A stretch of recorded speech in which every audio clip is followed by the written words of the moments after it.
I'm Jamie Gates with the Conway Area Chamber. We're excited today. We've got 3 leaders, community leaders that have really guided platform tentpole institutions through Conway's modern history. And as they retire from those roles, it represents a sea change in Conway leadership. We've got Richie Arnold, CEO of Conway Corp since 1998, Mayor Townsell, Mayor of the City of Conway since 1998, and the relative newcomer, President Tom Courtway, who's been president of UCA since 2011. All will soon be leaving those positions, heading for other activities, professional and hopefully personal as well. So, gentlemen, thank you so much for joining us today. Thank you. Glad to be here. So, Richie, I want to start with you. You know, when you moved into that job as CEO, I'm sure there were lessons learned and then lessons relearned. But what is something that you learned early on in the job that's held through as long as you've been CEO? Well, I'm going to go back actually to when I joined Conway Corporation in 1978. I went to work for James H. Brewer, Jim Brewer, those of us that remember Mr. Brewer, who we lost recently. Jim took me into the office one day, the day I started, and set me down, and he said, Richie, he said, back then we operated the water, the electric, and the wastewater systems. He said, we are a monopoly, but we will not act like one. And what that was all about was really the culture of service that he saw as important and what Conway Corporation was all about. And we were a monopoly in those days, but of course since then, you know, we do video and we do data and voice and other things that are competitive products. And so that culture of service that was in existence in 1978 when I went to work there is important even today because we are in competitive services. So that was one of those lessons learned. You know, I worked for Jim and of course Bill Hegeman afterwards, and one thing that Bill imparted on me, and which I try to encourage too, is to give back to your community. You know, Bill was a big volunteer. I remember, you know, he was involved in everything that came along, toad suck days, whatever it was. He was front and center, and he said, you know, it's important to give back to your community, and our people still do that today. So I think those are 2 things that I think make Conway part of the community and make Conway Corporation what it is to the community. Mayor, as someone who is older now than you were when you first took office, I'm happy to describe you as being a very young man when you took office. What were one of those first lessons that you learned in 1998 that still sticks? Actually, 1999, January 1st, 1999. So he preceded me, Richie preceded me about 8 months. I started April 1st, April Fool's Day appropriate. So 9 months. So anyway, I was a young man. So this is kind of a generational change. I'm within a year of what my mother was when I started running for office. So yeah, it's kind of a generational change. I learned a couple things quickly. I didn't have the benefit of being a part of city government before I stepped into office. And I learned if it's not in the budget, it's not city policy. Become a master of the budget, but if you're going to do anything, you better have the money to do it, or you really can't be successful in trying to solve people's problems. So money was critical, and I learned that straight up. Very first thing. I also learned that you had to build relationships to be successful. I may not send any other Christmas cards out, but I had 8 Christmas cards to send to city council members, and hopefully 5 of them pay off, and I got to get the votes I needed. So relationships were very critical. It's called 5 heartbeat rule. 5 positive votes changes the world for us. Exactly. And then be patient. I mean, you had to be patient with the relationships because there were a host of issues that would come up that could blow things up if you let them. Be patient with the small details if you wanted to achieve the larger stuff. So you had to be patient. Frequently, you kind of feel like the lady you taught Helen Keller, you know, to communicate, drawing W's on hands for months and months and months to finally communicate a concept. You had to be patient. And then the one thing that I actually came into office with that held true throughout is that beauty will eventually be paid for, but ugly can last forever. Do it right. Build for the ages. And I think that's what we tried to do. So, President Hey, Courtway? This is all great stuff. I mean, it really is, and I've enjoyed listening to what Richie said in office for the mayor, and I really can't add to that except one thing. And I learned this about the first week, and it's held true until today, which is November the 8th of 2016, and that is all the easy decisions are made somewhere else. The hard ones are the ones that come across these desks. All the easy ones are made elsewhere in the organization. The hard ones are here. And I learned that early, and it hadn't changed. Well, you learned it early, and it sounds like some of you got some good advice and were maybe told what was around the corner. President Courtway, I'm going to stay with you. What was the biggest surprise in the job? What did you not expect? A lot of it. I'd never seen the school budget, and that, and also just how many different people you had to talk to in a day. I wasn't ready for that. You get back when you have a small part in a large organization, you're used to doing your job, and that's about it. But when you get to these levels, at a CEO level, it's one of the few places in the organization where you see everything, and you're getting conflicting advice often, and you're hearing different stories, and so your brain all the time has to become a filter, and you've got to listen, you've got to think about it, and you've got to try to arrive at the right result. So you have to be a quick study. Some of us are quicker than others, and some days are better than others, but all in all, it's been very worthwhile and very rewarding. Mayor, what's a surprise that came with being mayor? Probably one of the bigger surprises is just exactly what Tom said, is I couldn't believe how many people tried to communicate with me my first few months in office. We had those little notepads that had the pink slips, and Mr. So-and-so called, and here's the number, and here's the issue. And I had this large desk, and I had these little pink things all over the desk. And I'd take one, and I'd have to go ask somebody or read up on it, and I'd come back, and where it was, there would be 5 more there. I was just swamped. I had no idea that was going to happen. On the flip side, I was expecting phone calls at home at all hours of the night. I didn't get hardly any of those, except when we had the end of the world party. And we got those all night long. But other than that was probably the biggest surprise on taking office, was how many people did try to communicate with you, like President Courtway said. In terms of getting things done, the one thing that surprised me is how long things took. I was in disbelief before I got there, but when I got there and realized that it has a pace of its own, and that if you're going to move the airport, wonderful. We'll see you next decade, or the decade after that. Those kind of things just took incredibly long periods of time. First thing I dealt with was Dave Ward Drive, and I cut the ribbon on it the week after my reelection. Actually, a year to the day after my reelection, the first time. So 5 years, just on something that was a front and center project for the highway department my first year in office. So the length of time was astounding. Those pink slips you had those first few months, are you committed to getting those people called back before the end of your term? I eventually raked them all into the trash can, and I said if it's important, they'll call me back. Okay. The first thing that, one of the first things that happened to me, I took over April Fool's Day 1998, and about a year later, 1999, April of 1999, we received a report on our water supply. And I found out that during a drought year that Conway could have been short of water as early as 2006. Well, that's 7 years, and those, talking about things that don't happen fast, try to add water supply.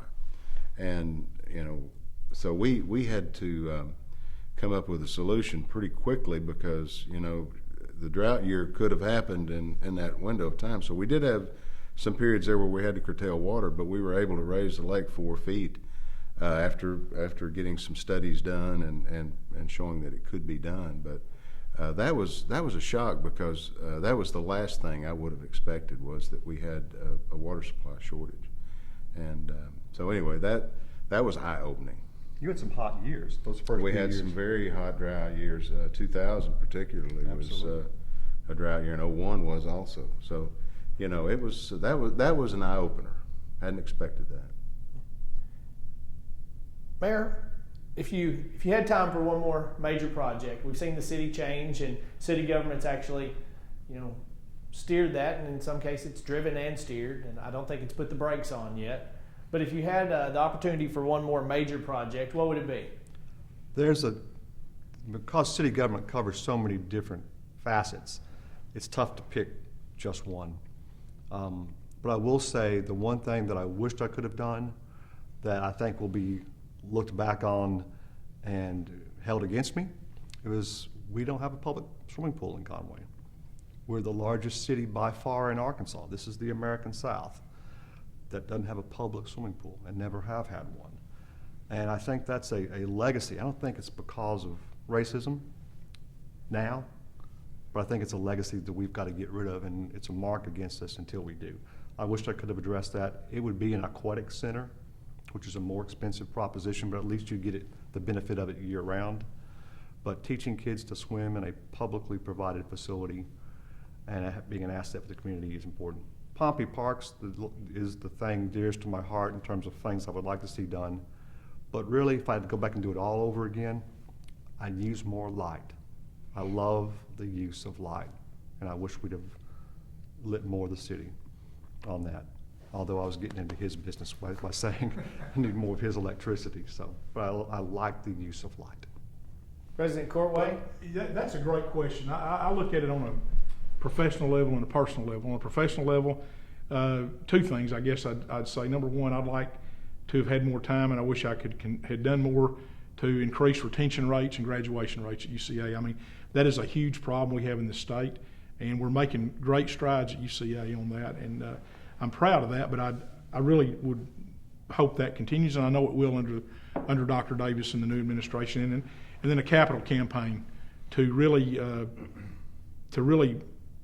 set this school apart, to get some endowed funds and then also raise some capital to build a couple of new buildings. But I'm sure Dr. Davis and the board, as they move ahead, will do that. So those are things that I think would be great for UCA and Conway.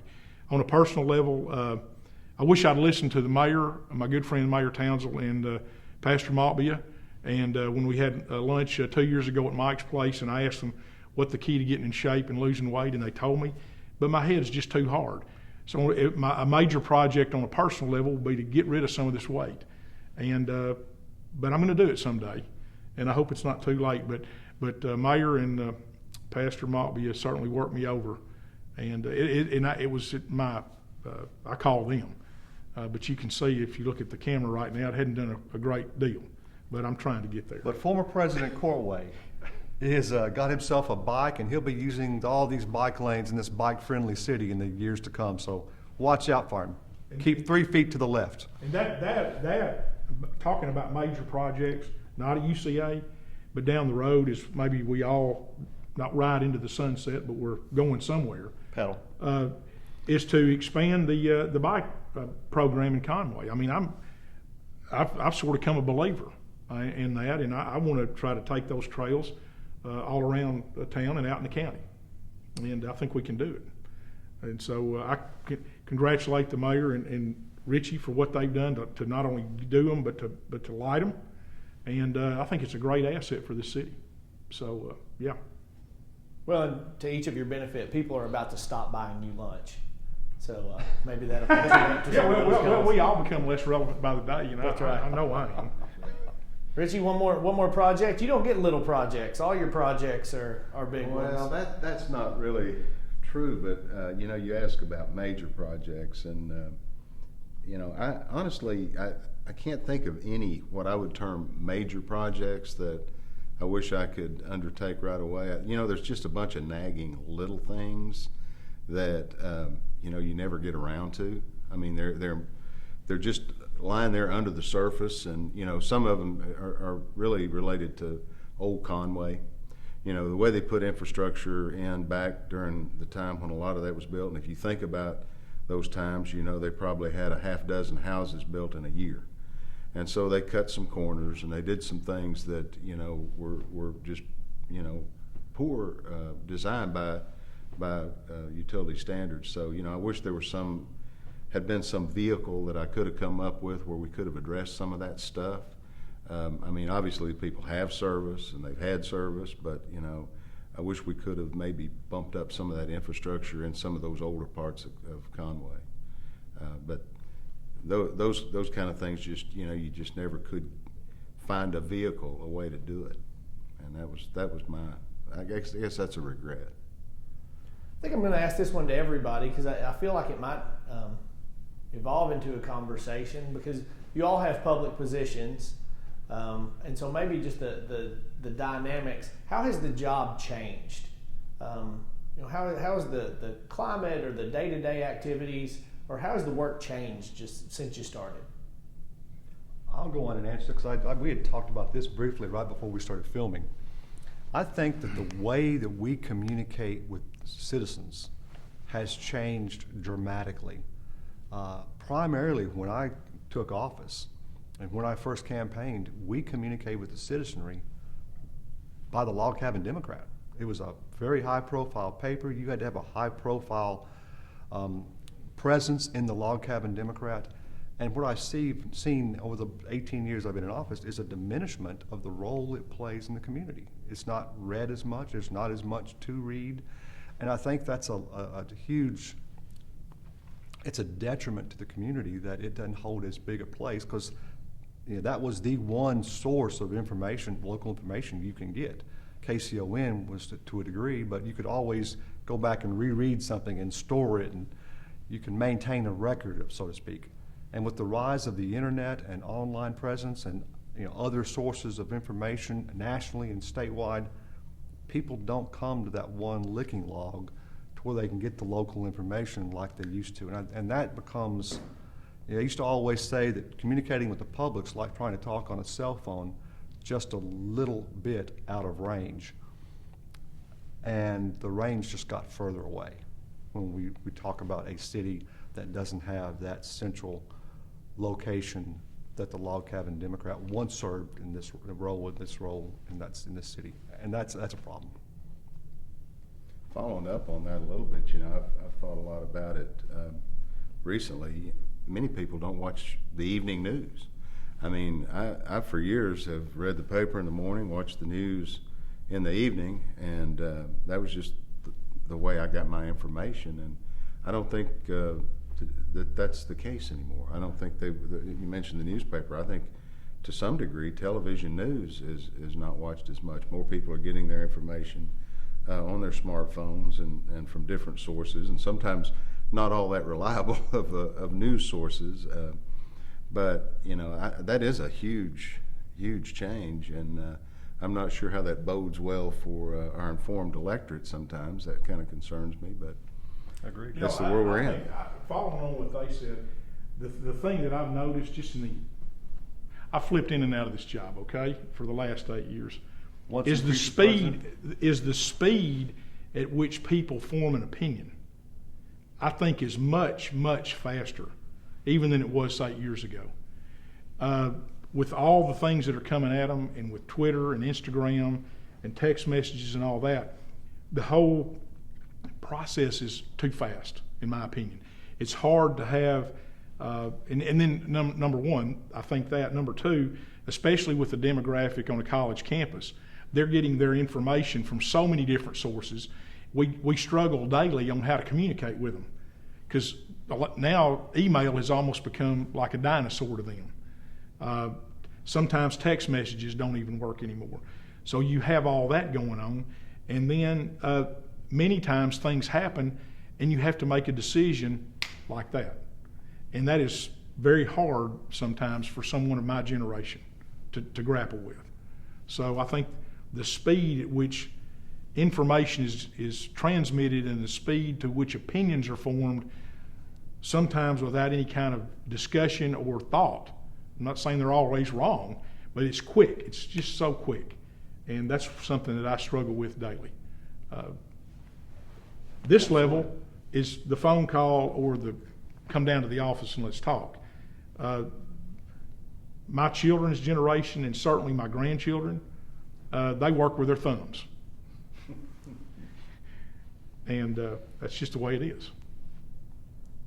Final question, and we've talked about, some of you had the benefit of some advice, and whether it was good advice or bad advice, none of you have been short on receiving it, I'm sure. But what piece of advice would you leave to your successor? All of these institutions are not going away, and the role that they play within the community has probably even grown since you first started there. Knowing that, what will you leave in the desk for the next guy? Real simply, a couple of things. Number one, have thicker skin than I do. Number two, don't take it home with you at night, because I'm the world's worst about that. And then number three, fundamentally know that you're coming to a community that is as good a community for higher ed institutions as there is anywhere in America. With the commitment of Conway Corporation and everything it's done for the 3 institutions of higher ed here, and the city government and the chamber being what they are. It's like I've said many times, Conway is unique. It's unique in so many ways, and we're so blessed with what we have here, and many times we take it for granted. So have thick skin, don't take it home at night, and consider yourself very lucky and blessed to walk into the position you are because of the commitment of the organizations that are seated here beside me today, and the chamber. Take it. Well, I was just going to follow up a little bit, kind of the same spin on what you just said there. One of the hardest lessons you learn, I think, is you want every transaction to end on a positive note. And you realize some days that there are some that will not, and you can't take that home with you. You've got to move on. You've got to do the best you can do and do the right thing and move on. And once you do that, you'll be happier in these roles. The other thing, and I told my daughter Natalie this, she asked me about what do you do? And I said, well, it's pretty simple. You hire good people, you train them in the Conway Corp culture, you get out of their way and let them do their job, and you support them when they call you. That's really the recipe for success at the level that you are and that Tab is you get good people at the first, and you make sure they understand what it is that you do. And once you do that, then support them only as you need to. Don't micromanage. And if you'll do that, you'll be successful. And following up on what he said too, from my perspective about Conway, you can't ever forget how important higher education is to Conway. And that's why Conway Corporation was founded, was to support and preserve some higher education back in 1929. And I've told Tom this many times over the years, that's something that at Conway Corp, and really as a city, we cannot forget. Higher ed is probably the most important economic engine we've got. So I want to say that these are the pillars, these two, UCA and Conway Corporation, are the pillars that Conway's built on. As the old saying went about GM Motors, as what's good for GM was good for the nation. You could say what's good for UCA is good for Conway. What's good for Conway Corporation is good for Conway. And I think I can say that unabashedly. So the long years of service that Richie has put in at Conway Corporation, the stability that Tom Courtway has brought to UCA and riding the ship, so to speak, that's been critical for our continued success and setting the stage for the next generation of community leaders to step into these roles. I would say to a future mayor or any future mayor is you're the mayor, not just the people that elected you, not just the people who cut you checks, because it's getting the word out anymore in today's environment's expensive. It's you're the mayor of everybody, the wealthy, the not wealthy, all races, all religions, all the people that supported you, your opponents, and the people that supported them as well. Take that approach. Look at it as a community that we're all in this together. And also have goals. As I've interacted with mayors from all around the state of Arkansas and to some degree nationally. You see people who have been elected mayor, in some cases because they have a city manager handling the major decisions. But in Arkansas, they just get elected because, by golly, that's the crowning point on their career. They're elected honorifically. But in reality, you actually have to do a job. You have to make those hard decisions. You have to pull the trigger on tough decisions sometimes. So to those mayors, have goals. Have something you want to do, something you want to achieve. It's the parable of the talents brought down to city government level. Don't be given a talent and go bury it in the backyard of day-to-day operations. Multiply it, compound it, do something with it. You've been given a great city, make it greater. Have goals and bring everybody with you. Be the rising tide that raises all ships, type of thing. That's what I tell any future mayor. Gentlemen, thank you for your time today. This has been a pleasure personally, and I think it's going to be hugely beneficial to everyone who joins it. And more importantly, thank you for 40 years combined leadership for these things that really make Conway what it is. They're organizations and teams that are the envy of their peers, and even some places that are probably consider themselves larger. So thanks, guys. Thank you. Thank you very much.